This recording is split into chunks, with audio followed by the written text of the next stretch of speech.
आणि आता पुन्हा जाऊयात विधानसभेत मुख्यमंत्री बोलतायत। अनेक ठिकाणी पाऊस जास्त झाल्यामुळे नुकसान नागरिकांचं झालं ही वस्तुस्थिती आहे।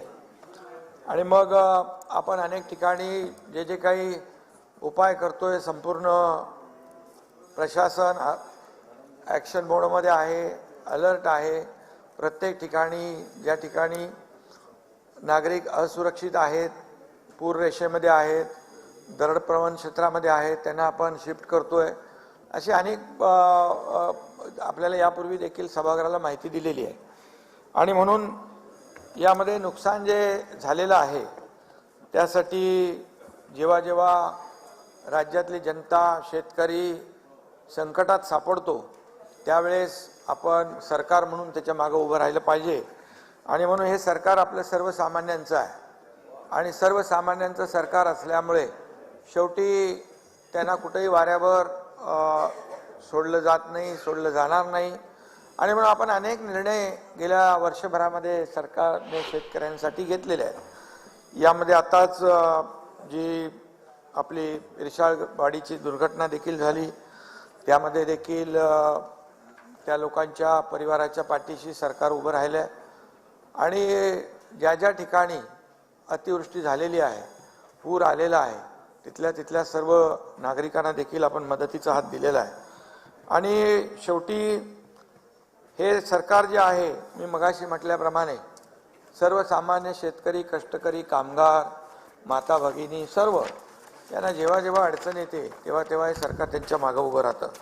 आणि म्हणून फक्त माझं कुटुंब, माझी जबाबदारी एवढ्यापुरतं हे सरकार मर्यादित नाही राहत। कारण हे सरकार जे आहे हे सर्वसामान्य जनतेचं सरकार आहे। आणि म्हणूनच आम्ही जे तातडीने पैसे द्यायचे ते पैसे देखील आपण, शेवटी काय सरकार कुणासाठी आहे?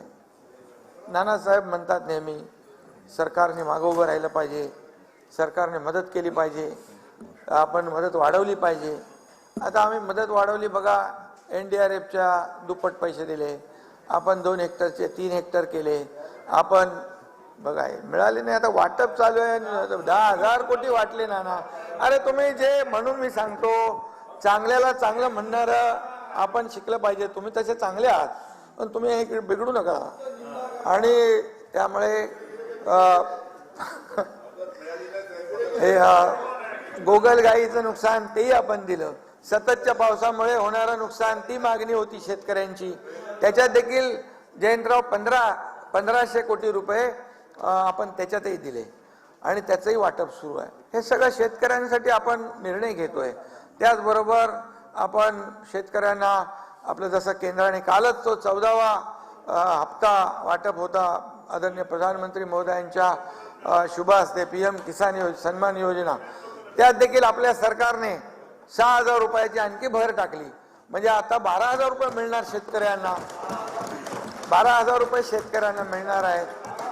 आणि त्याचबरोबर आता ज्यांचं नुकसान झालेलं आहे, घरात पाणी शिरलंय, धान्य, कपडे, भांडी कुंडी भिजलेली आहेत, 5,000 रुपये आपण तात्काळ मदत देत होतो, ती आता आपण 10,000 रुपये देण्याचा निर्णय घेतलेला आहे। आणि त्याचबरोबर जे टपरीवाले, आता काही लोक टपरीवाले, पानवाले, ठेलेवाले काय काय बोलत होते त्या, बरोबर ना, तर त्यांच्यासाठी पण आतापर्यंत निर्णय नव्हता। चुना लावा काही लोक म्हणाले, पण त्यांना नव्हता। आता 50,000 रुपये त्यांना आपण देण्याचा निर्णय घेतला। 50,000पेक्षा जास्तीचं नुकसान असेल तर त्याच्यापैकी 75% देण्याचा निर्णय घेतला। छोटी टपरी असेल तर 10,000 रुपये देण्याचा निर्णय घेतला, काही देत नव्हतो कमर्शियल असल्यामुळे। तर 10,000पेक्षा जास्तीचं नुकसान असेल तर त्यातले 75% आपण देण्याचा निर्णय नाना घेतलेला आहे। म्हणजे हे सर्वसामान्य माणसाच्या मागं उभं राहण्यासाठीच आपण या ठिकाणी घेतलेला आहे निर्णय। त्यामुळे खऱ्या अर्थाने अशा प्रकारे आपण ज्या ज्या वेळेस शेतकरी अडचणीत येतो, सर्वसामान्य माणूस अडचणीत येतो, तेव्हा तेव्हा आपण त्याच्या पाठीशी उभं राहिलं पाहिजे। हे सरकारने देखील वेळोवेळी दाखवलंय। म्हणजे मंत्री देखील आपले काही पालकमंत्री असतील, मंत्री असतील, आमदार असतील, तुम्ही आपलेही विरोधी पक्षाच्याही ते गेलेत तिकडे, पण सरकार म्हणून जी जबाबदारी आहे ते तात्काळ त्या घटनास्थळी गेल्यानंतर, त्या शेतकऱ्याला भेटल्यानंतर प्रत्यक्ष तिथली सर्व यंत्रणा अलर्ट होते आणि यंत्रणा अलर्ट झाल्याने पर्यायी त्या लोकांना फायदा होतो. जसं मी देखील आपल्याला, तुम्ही मला भेटले, तुम्ही पण गेलात, आणि फार कठीण परिस्थिती तिकडे होती इरशाळवाडीमध्ये. काही लोक व्हॅनिटी व्हॅनमधून आले तिकडे, तेही माहीत आहे. आणि आता काही लोक चिखल तुडवत गेले, बरोबर ना. मी गेलो म्हणून का मोठेपणे सांगत नाही, परंतु तिथे गेल्यामुळे हे दोघं जण इकडे होते, यांच्याशी माझे दोन्ही उपमुख्यमंत्र्यांशी संपर्क, तिकडे कंट्रोल रूम, इकडे तुमच्यावर कंट्रोल, इकडे सगळं सभागृह चालला पाहिजे, हे सगळं काम चालू होतं. आणि जवळपास एवढी मोठी यंत्रणा तिकडे पोहोचली आणि त्यांना तिथं मदत झाली. NDRF सगळं ते मी तुम्हाला माहिती आहे. आणि नुसतं दाखवायचं, देखावा करायचं असं काम आम्ही करत नाही, करणार नाही. त्यामुळे आणि त्या सगळ्या ह्याच्यामध्ये त्यांच्याही मागे आम्ही नाना उभे राहिलो ताबडतोब. तिथं त्यांचे आता जाऊन बघा तुम्ही, चांगले मोठे कंटेनर ठेवलेत तिथे, म्हणजे असं कुठे शाळेमध्ये हॉलमध्ये नाही, कंटेनरमध्ये त्यांची व्यवस्था, टॉयलेट, बाथरूम सगळं व्यवस्था केली. त्यांची सगळी जीवनावश्यक वस्तू ज्या लागतात त्या सगळ्या दिल्या तिकडे. आणि दुसरी गोष्ट, पर्यायी कायम व्यवस्था करण्याच्या सूचना देऊन आम्ही थांबलो नाही. तर तिथं प्लॉट भूखंड बघितला, सिडकोला सांगितलं की सिडको आता तातडीने त्या ठिकाणी जी परमनंट सोय करायची आहे ती देखील घरं त्या ठिकाणी आपण बांधून देतोय त्यांना. त्यामुळे शेवटी बोलून आम्ही थांबत नाही, तर प्रत्यक्ष कृती त्या ठिकाणी करण्याचं काम या ठिकाणी आम्ही केलेलं आहे. आणि म्हणूनच मगाशी मी म्हटलं, आम्ही रस्त्यावर उतरून काम करणारे लोक आहोत, वर्क फ्रॉम होम नाही आहे. त्यामुळे आणि खरं आहे ते बोलायचं नाही का अजय, ते आहे ते करतो ना. आणि त्यामुळे 5,000 ते 10,000चा फायदा त्यांना होईल. तो निर्णय 50,000 रुपये टपरी, 10,000 रुपये ते. आणि त्याचबरोबर या ठिकाणी आपल्याला दुसरं जे आपण केलेलं आहे, ज्यांचं हातावर पोट आहे त्यांच्यासाठी देखील आपण निर्णय घेतलाय आणि त्याची अंमलबजावणी होईल. आणि त्याबरोबर कृषी सेवक जे आहेत, कृषी सेवक, त्यांचंही मानधन 6,000 रुपये होतं. शेवटी शेतकऱ्यांचंही सरकार आहे. शेतकऱ्यांना जसं आम्ही या ठिकाणी बघा तुम्हाला सांगतो, 1 रुपयामध्ये पीक विमा दिली ना आपण. आता 1 रुपयामध्ये पीक विम्यामध्ये किती लोकांनी, 1,15,00,000 लोकांनी नोंदणी केली, त्याच्यामध्ये केले त्याला मुदत, सगळ्यांना कव्हर करणार त्याच्यात पूर्ण लोक, जे सगळे शेवटचा शेतकरी त्याच्यात येईपर्यंत आम्ही ते करू, वंचित ठेवणार नाही. त्यामुळे 1 रुपयामध्ये पीक विमा केला आपण. त्याचबरोबर 1.5 कोटी लोकांनी याच्यामध्ये 50,000 रुपये, जे 50,000 पर्यंत आपण निर्णय घेतला होता द्यायचं, जे नियमित शेतकरी पैसे भरत होते, ते दिले का आपण? आम्ही दिले. एका दिवसामध्ये 26 लाख, एका दिवसात 26 लाख शेतकरी एका क्लिकवर 2,500 कोटी रुपये त्यांना मिळालेले आहेत. 14.5 लाख. तर तुम्ही आता माहिती घ्या, 14.5 लाख शेतकऱ्यांच्या खात्यात पैसे गेले. ऐकून घ्या. 50,000 शेतकरी फक्त बाकी आहेत, त्यांचे ताबडतोब दिले जातील. आणि त्याचबरोबर आपल्याला हेही मी सांगतो की थोडे राहिले तेही मिळतील.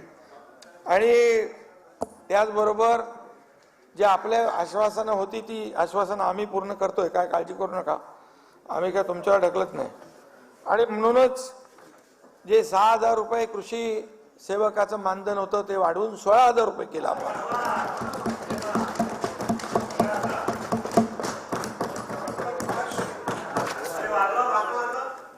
16,000 केले. आणि काही 1-2 दिवसापूर्वी काहीतरी कोणीतरी मुलाखत घेतली होती, आता त्यात मी जात नाही, पण ते डबल इंजिन का ट्रिपल इंजिन, हा ते पण आता आमचं बाळासाहेब डबल इंजिन होतं आमचं सरकार काम चांगलं काम करत, आणखी त्याला वेग यावा. डबल इंजिनचं काम बघून इकडे अजित दादा आले, ट्रिपल इंजिन झालंय आणि त्या ट्रिपल इंजिनला काहीतरी काय म्हणाले, काय दुब्याचा बुस्टर मिळाला आणि त्यामुळे या ट्रिपल इंजिनचं काम वेगात सुरू आहे. नाही आहे ते मान्य करा जयंतराव, तुम्हाला तर आता कामं चालू आहेत, बंद पडलेले, यांनी देवेंद्रजींनी सुरू केलेली कामं बंद पडली होती की नाही 2.5 वर्षात, मी पण होतो त्याच्यामध्ये, पण ते लगेच आम्ही सरकार स्थापन केल्यानंतर लगेच त्याला सुरू केलं. इगो वगैरे सगळे बाजूला ठेवले, आम्ही जनतेचं हित लक्षात ठेवूनच निर्णय घेतला पाहिजे. आपला इगो अहंकार अरे राज्याला मागं घेऊन जाईल 15-20 वर्ष. आता टांगा पलटी नसता केला तर लगेच 15 वर्ष मागे गेलो असतो आपण, बरोबर. तर याच्यामध्ये जयंतरावांना सुप्रमा मिळत नव्हतं, ते झाले आता. जयंतरावांना सुप्रमा दिला होता का, तेही लगेच केलं की नाही आम्ही. 35 तुमचं एकट्याचं नाही, 35 सुप्रमा दिले. 35 7 ते 8 लाख हेक्टर जमीन ओलिताखाली. बाबा जयंतराव प्रयत्न करत होते पण मिळत नव्हतं. एकही सुप्रमा दिला नव्हता. आता आम्ही 35 सुप्रमा दिल्या. आता शेतकऱ्यांचा हिताचा निर्णय घ्यायलाच पाहिजे, म्हणून तर आम्ही म्हणतो शेतकऱ्यांचं सरकार आहे, सर्वसामान्यांचं सरकार आहे, आणि त्यामुळेच ह्या सगळ्या गोष्टी होत आहेत. आणि म्हणूनच या ठिकाणी मी एवढंच सांगेन, हे राज्यातलं सरकार चांगलं काम करतंय. तुम्ही किती टीका करत बसला तरी आम्ही टीकेला आरोपाला उत्तर कशाने देणार, कामातून उत्तर देणार. म्हणून तर आम्ही रस्त्यावर चिखल तुडवत जातो, नाले पाहणीला जातो, रस्ते दुरुस्ती पाहतो, प्रोजेक्ट पाहायला जातो. आमचे मंत्री जातात, पाऊस पडला, अतिवृष्टी झाली की फील्डवर जातात. हे वस्तुस्थिती आहे ना. तुमच्याबद्दल मी नाही बोलत, तुम्ही चांगले लोक आहात, पण जे कोणी बोलतात त्यांना हे लागू आहे. त्यामुळे एवढंच आहे, फक्त काही लोकांची जी आहे फक्त ते काय म्हणतो वाफेचं इंजिन नाही, तोंडाचीच वाफ असते फक्त, आणि बुडबुडे असतात, त्यांना बोलू द्या. आम्ही बिलकुल विचलित होणार नाही. आम्ही काम याच्यापेक्षा जास्तीचं करत राहू. आणि त्यामुळे या एवढा जो काही आमच्या स्पीड कामाचा वाढलेला आहे, त्यामुळे काही लोकांना अडचण झाली आहे, पोटदुखी आहे, काय होणार पुढे काय नाही आहे. त्यामुळे हे सगळ्या गोष्टी ज्या आहेत हे आपल्याला माहिती आहे. आणि आम्ही बाळासाहेबांचे कार्यकर्ते आहोत. बाळासाहेबांच्या विचाराने आम्ही ही भूमिका घेऊन सरकार स्थापन केलेलं आहे. बाळासाहेब समोर बाळासाहेब बसलेत, नक्की कुठले बाळासाहेब? प्रश्न ते त्यांच्यातले नाहीत, वाईट नाहीत, ते चांगले आहेत. तर शेवटी बघा, बाळासाहेबांनी सांगितलं, हिंदू हृदय सम्राट बाळासाहेब ठाकरे यांनी, सन्मान आणि अन्याय हा सगळा जो काय आहे त्याच्यावर आपलं सरकार काम करतंय. आणि केंद्रातून मोदी साहेबांचं पाठबळ आहे. मी आपल्याला एवढंच सांगतो, अजितदादा पण तिकडे त्यावेळेस सरकारमध्ये होते, आम्ही होतो. आमची इच्छा होती झाली तरी सुद्धा केंद्राकडे आपण काय पाठपुरावा केला का, नाही. पण या सर्व 1 वर्षभरामध्ये केंद्राने देखील भरपूर पैसे आपल्याला दिले, पाठबळ दिलं. शेवटी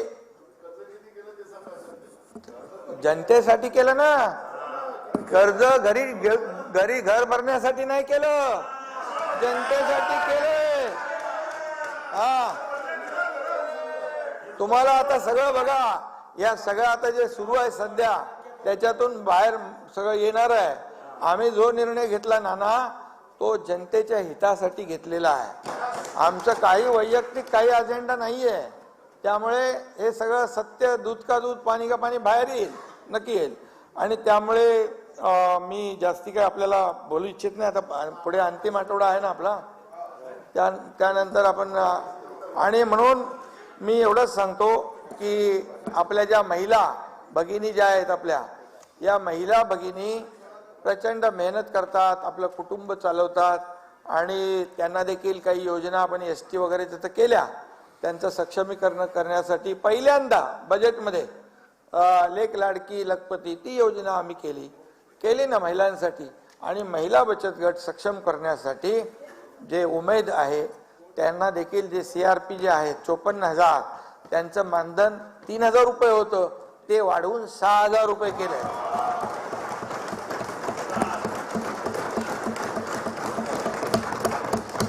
आणि महिला बचत गटाचा जो रिव्हॉल्विंग फंड होता खेळतं भांडवल ते आता 15,000 रुपये होतं. केंद्राच्या पण निर्णयाप्रमाणे आपण ते 30,000 करणार आहोत. 30,000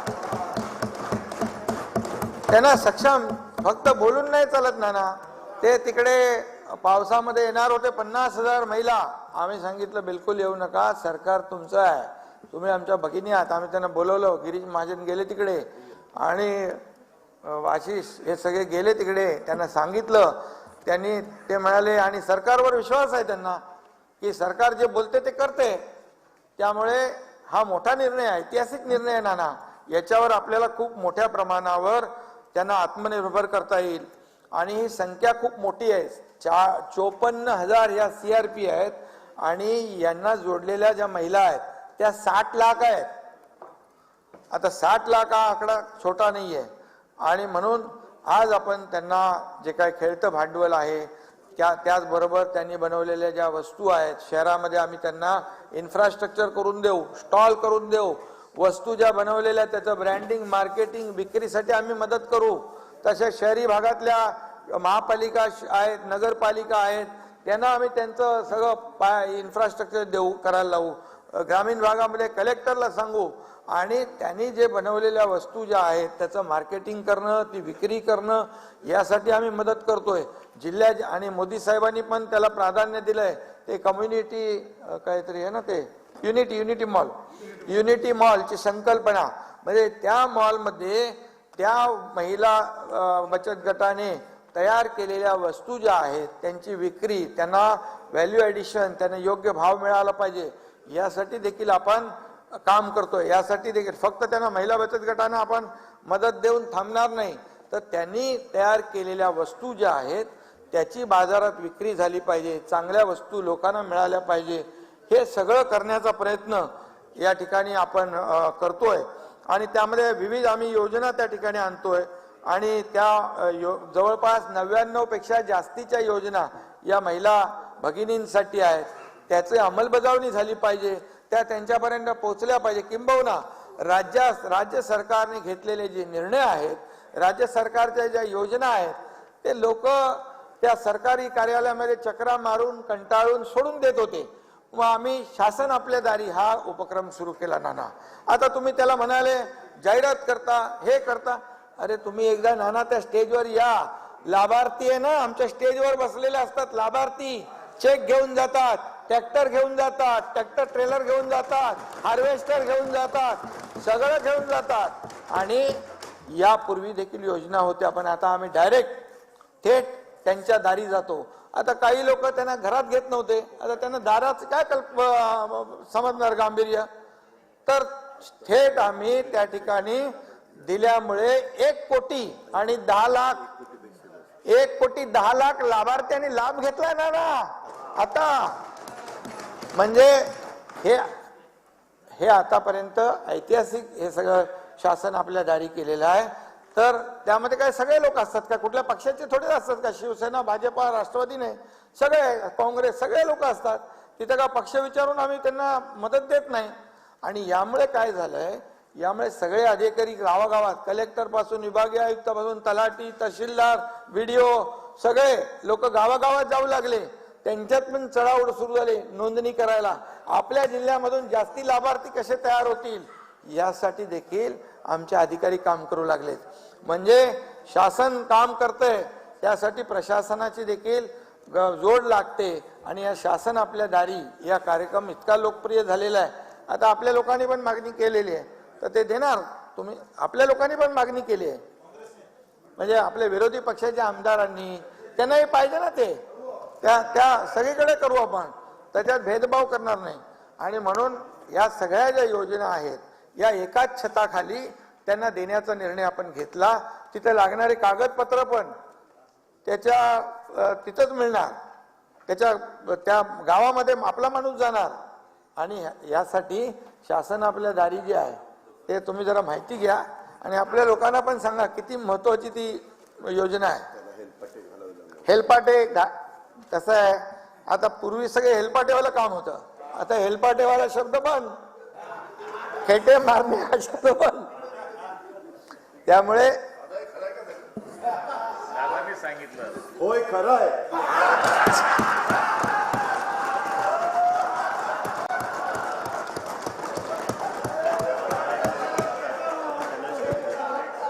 हा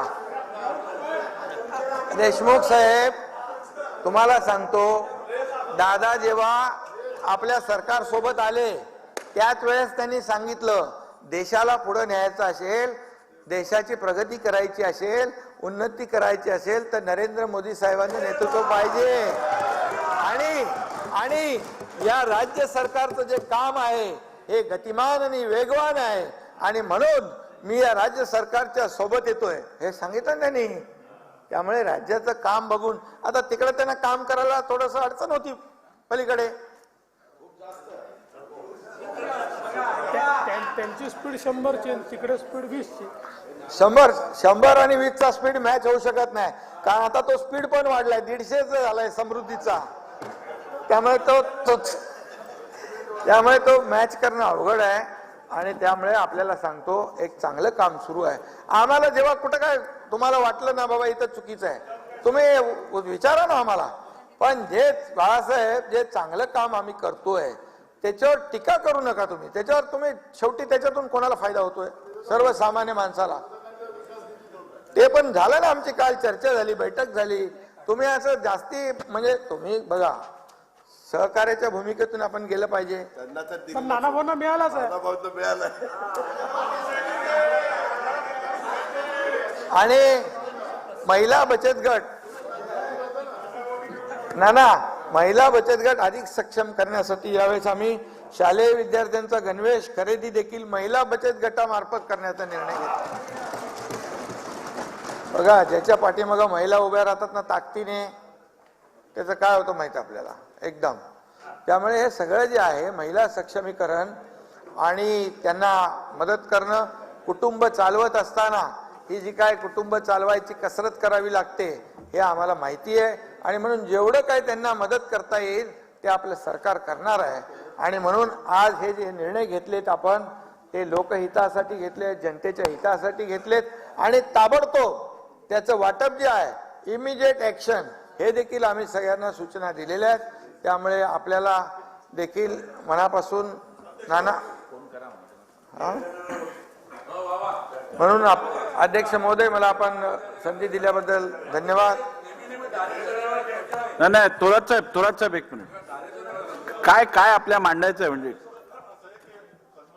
नाही, आपण निवेदनावर बोलू शकणार नाही. आपला इतर काय मुद्दा असेल तर सांगा.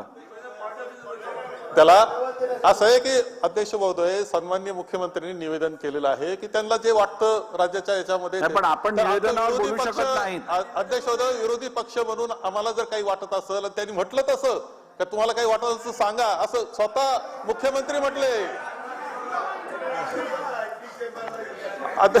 अध्यक्ष महोदय असं नाहीये, मला त्यावर बोलण्याचा अधिकार आहे. अध्यक्ष महोदय, आपल्याला अधिकार नाहीये. नियम 47 आपण वाचा. आपल्याला पाहिजे असेल तर मी आता वाचून दाखवतो. असं चालत नाही. नियम 47 आपण वाचा. नियम 47 आपण वाचा. मंत्र्यास अध्यक्षांची परवानगी घेऊन सार्वजनिक दृष्टीने महत्वाच्या असलेल्या बाबींवर निवेदन करता येईल. अशा निवेदनावर कोणत्याही चर्चा करण्यास परवानगी देण्यात येणार नाही. चला पुढे घ्या.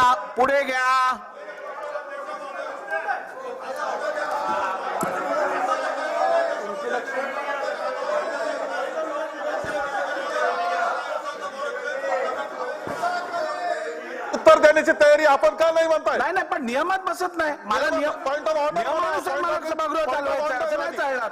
पॉइंट ऑफ ऑर्डर माझे अध्यक्ष, असं नाही चालणार. पॉइंट ऑफ ऑर्डर आहे अध्यक्ष. अध्यक्ष महोदय. असं नाही अध्यक्ष, असं चालणार. करता येणार नाही. तुम्हाला असा आवाज बंद करता येणार नाही विरोधकांचा. असं कसं चालणार अध्यक्ष साहेब? महोदय, विरोधकांचा आवाज बंद करता येणार नाही तुम्हाला.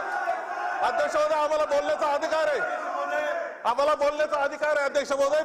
बोललंच पाहिजे. बसून घ्या, मी आपल्या रुलिंग देतो. बसून तर घ्या, बसून तर घ्या, बसून घ्या, बसून तर घ्या, बसून तर घ्या, बसून तर घ्या, बसून तर घ्या. नाही नाही, हे बघा, हे बघा, ऐका ऐका माझं ऐका. 2 मिनिटं ऐकून घ्या, 2 मिनिटं ऐकून घ्या. बसून घ्या, बसून घ्या. कोणत्याही सदस्याचा या सभागृहात आवाज दाबण्याचा कुठचाही प्रकार केला जाणार नाही, हे मी या सभागृहाला आश्वासित करू इच्छित. नंबर 1. नंबर 2, मी आपल्याला नियम 47 वाचून दाखवला. नियम 47 मध्ये निवेदन केल्यानंतर कुठचीही चर्चेला परवानगी द्यायला मला अधिकार नाहीये. 2. नंबर 3, आपल्याला जर निवेदनावरती कुठची हरकत असेल अथवा सभागृहात चुकीची माहिती मुख्यमंत्र्यांनी दिली असेल तर आपण योग्य आयुधांमार्फत पुढची कारवाई करू शकता. आपण विशेष अधिकाराचा वापर करू शकता. परंतु नियमबाह्य काम सभागृहात चालू देणं हे माझ्यासाठी शक्य होणार नाही. बोला. आहे पॉइंट ऑफ इन्फॉर्मेशन मध्ये. अध्यक्ष महोदय, माननीय मुख्यमंत्री महोदयांनी एक निवेदन केलं. समोर असं निवेदन त्यांनी केलेलं आहे. मुक्त चिंतन केलं असं म्हणलं तरी वावगं ठरणार नाही, असं ते निवेदनाचं स्वरूप होतं. अध्यक्ष महोदय, सन्माननीय मुख्यमंत्री म्हटले का डबल इंजिन होतं, ट्रिबल झालं. आता सगळं महाराष्ट्र पाहतोय की इंजिन कोणाला ढकलतंय आणि त्या गाडीचं काय होणार, ही काळजी सगळ्यांना वाटते, अशी अवस्था आहे. अध्यक्ष महोदय, अशी स्थिती येते का माझं कुटुंब माझी जबाबदारी. मी नाशिककडे जात असतो त्या रस्त्याने, आपल्या ठाण्याच्या मोठ्या त्या टोल नाक्यावर मोठा बोर्ड लावला होता, माझे कुटुंब माझी जबाबदारी, आणि आमच्या सन्माननीय मुख्यमंत्री महोदयांचा मोठा फोटो तिथं होता. हे काही नाकारता येणार नाही. एक गोष्ट अध्यक्ष महोदय बोलू द्या, मला बोलू द्या, आम्ही ऐकलंय. अध्यक्ष महोदय, ठीक आहे. आता अध्यक्ष महोदय, एक आहे, बरोबर आहे, मुख्यमंत्री जो असतो त्याच्याकरता राज्य कुटुंब असतं, सरकार जे असतं त्याच्याकरता राज्य कुटुंब असतं, आणि कुटुंबाच्या सदस्यांमध्ये भेदभाव करायचा नाही, हे प्रमुखाचं जबाबदारी असते. अध्यक्ष महोदय, आम्हाला त्यामध्ये भेदभाव दिसला. मला कुठची नवीन माहिती सभागृहासमोर आलेली दिसत नाहीये, त्यामुळे आपण आता पुढे जाऊया. चला, हे काय योग्य नाही साहेब. साहेब, आपण वरिष्ठ सदस्य आहात, आपण अनुभवी सदस्य आहात. सभागृहात असं नियमात तोडून काम करणं हे काय योग्य नाही ना. असं कसं हे करतो आहे. अध्यक्ष महोदय, आपण पॉइंट ऑफ इन्फॉर्मेशन या सभागृहात नवीन सवय लागलेली आहे. पॉइंट ऑफ इन्फॉर्मेशन आपण जे सुरू केलेले आहेत, कॅम्प सुरू केलेले आहेत, त्यामध्ये अनुभव काय येतो आहे माहिती आहे अध्यक्ष महोदय. माझा मतदारसंघ आहे, समजा माझ्या मतदारसंघातले सगळे सर्टिफिकेट 6 महिन्यापासून रोखून धरण्यात आलेले आहेत. माझा मतदारसंघ तपासा हरकत नाही. चला आता पुढे जाऊया. हजारोचा साठा निर्माण केला आणि तुम्ही असं नाही चालत. नसेल. मला ठीक आहे, आता पुढे जाऊया. चला घ्या, पुढे घ्या, शासन आपलं पुढे घ्या. अध्यक्ष, माननीय वनेमंत्री नाही, यांचा आता बस. प्रस्ताव. आता दिली ना संधी, दिली तुम्हाला वृक्ष लागवड संधी दिली आपल्याला. मी विशेष मोहिमेबाबत या विषयावर गठीत करण्यात आलेल्या तदर्थ समितीचा अहवाल सभागृहात सादर करण्यात. बाळासाहेब, तुमच्या काय तक्रारी आहेत ना ते द्या ना माझ्याकडे. तुमचं मतदारसंघातलं सगळं काम करतो. कोणाच्या 1,10,00,000 लोकांना लाभ देणारं हे सरकार आहे, आणि आणखी कॅम्प सुरू आहे. काय झालंय ते अध्यक्ष महोदय,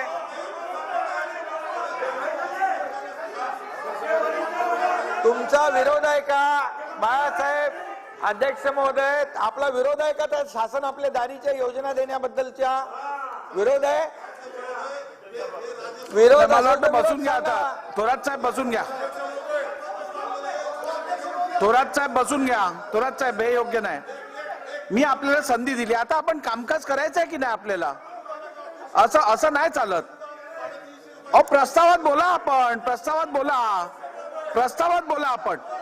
चला सुधीर भाऊ मंत्री महोदय, तुम्ही वाचा.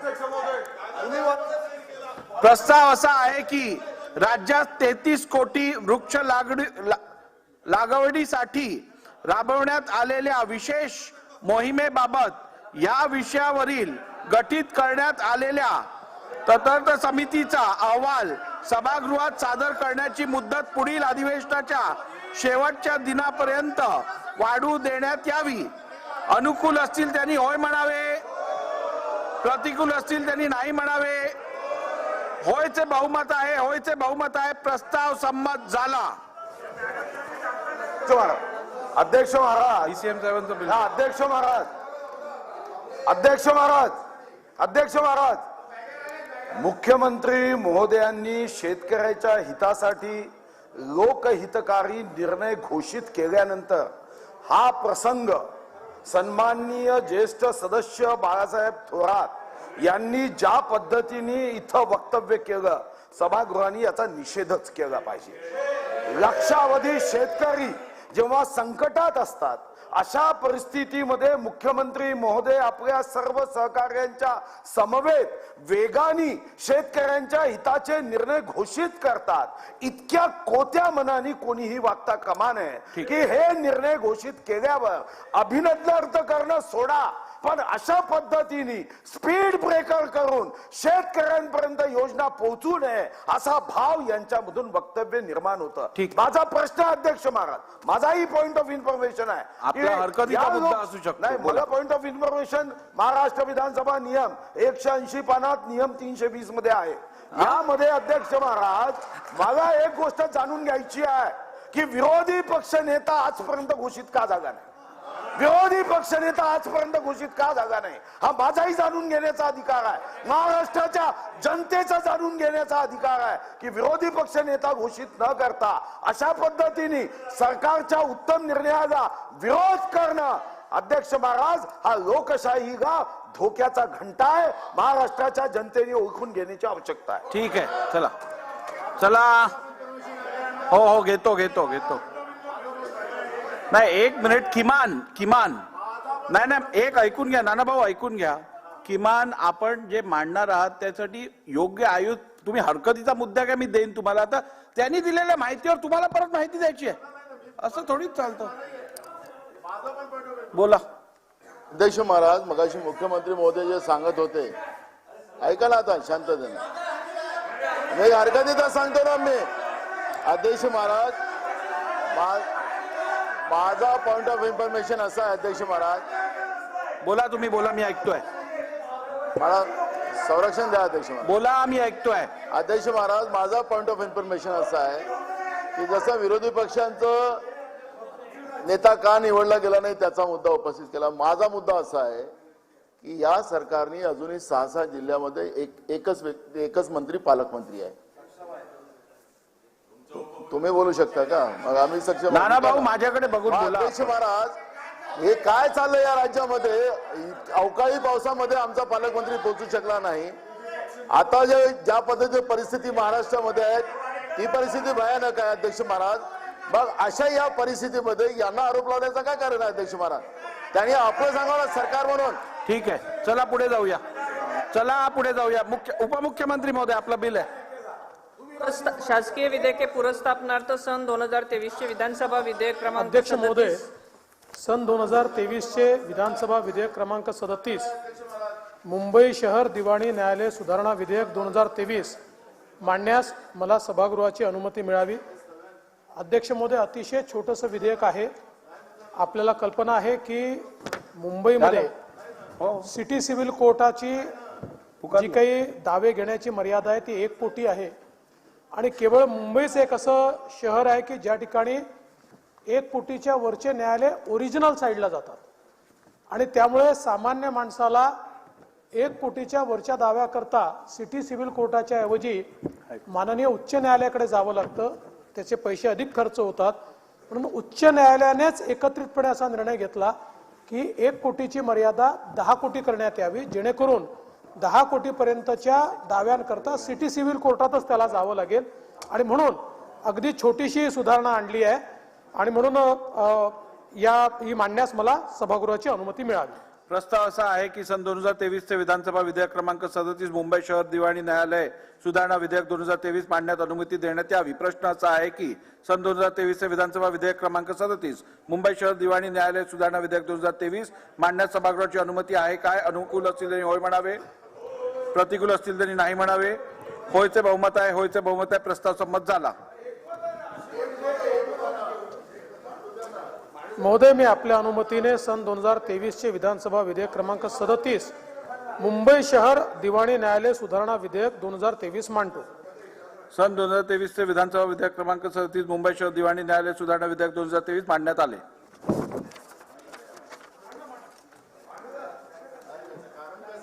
सांगितलं नाना भाऊ, आपलं लक्ष नव्हतं, मी कारण सांगितलं. अगदी छोटस विधेयक आहे. मुंबई उच्च न्यायालयामध्ये देशामध्ये फक्त मुंबईचं उच्च न्यायालय असं आहे की ज्या ठिकाणी ओरिजिनल साईजचं ज्युरिस्डिक्शन आहे, म्हणजे जे काम सिटी सिव्हिल कोर्टाने केलं पाहिजे. 1 कोटीच्या वर दावा गेला तर ते हायकोर्टातच डायरेक्ट जावं लागतं.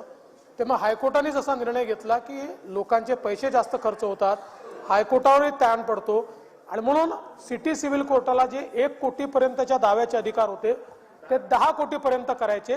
एवढं अगदी छोटंसं विधेयक आहे. ते आता मांडलंय. आपण म्हणत असाल तर मंजुरी करून टाका. नाही, पिक्युनरी ज्युरिस्डिक्शन फक्त वाढवलेलं आहे. चला,